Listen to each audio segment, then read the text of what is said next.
ಎಲ್ಲರಿಗೂ ನಮಸ್ಕಾರ and welcome to Soumya media channel. ಇವತ್ತಿನ ವ್ಲಾಗ್ ಬಂದು ದೀಪಾವಳಿ ಹಬ್ಬನ ನಾನು ಹೇಗೆ ಆಚರಿಸಿದೆ ಅನ್ನೋದು.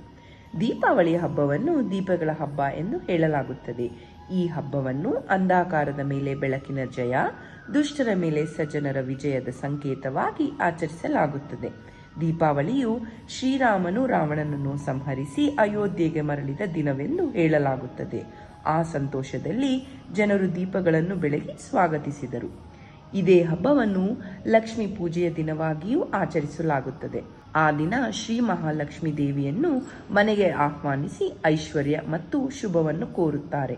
ದೀಪಾವಳಿಯು ಸಂತೋಷ, ಒಗ್ಗಟ್ಟು ಮತ್ತು ಹೊಸ ಪ್ರಾರಂಭದ ಸಂಕೇತವಾಗಿದೆ. ನಮ್ಮ ಮನೆಯಲ್ಲಿ ಹಬ್ಬ ಎಲ್ಲ ಮುಗಿಸಿ ನಮ್ಮ ಅಮ್ಮ ಮನೆಗೂ ಒಂದ್ಸತಿ ಹೋಗಿ ಅಲ್ಲಿ ದೇವ್ರ ಕೈ ಮುಗಿದು ಅಪ್ಪ ಅಮ್ಮ ಆಶೀರ್ವಾದ ಮುಗಿಸ್ಕೊಂಡು ಮನೆಗೆ ಬಂದೆ. ಮನೆಗೆ ಬಂದಮೇಲೆ ಮಧ್ಯರಾತ್ರಿಯಲ್ಲಿ ಪೂಜೆ ಮಾಡ್ತಾರೆ 11:30ಗೆ ಲಕ್ಷ್ಮೀ ಪೂಜೆ. ಆ ಪೂಜೆನ ಕೂಡ ಮುಗಿಸಿ ನನ್ನ ಡೇನ ಕೊನೆ ಮಾಡಿದೆ.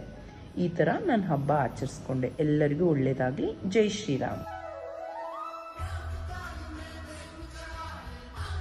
ಹೀಗೆ ನಮ್ಮ ದೀಪಾವಳಿ ಹಬ್ಬ ಮುಗೀತು. ಅಮ್ಮ ಮನೆಗೂ ಹೋಗಿ ಬಂದಿದ್ದಾಯಿತು. ಎಲ್ಲರಿಗೂ ದೀಪಾವಳಿ ಹಬ್ಬದ ಹಾರ್ದಿಕ ಶುಭಾಶಯಗಳು. ನಮಸ್ಕಾರ.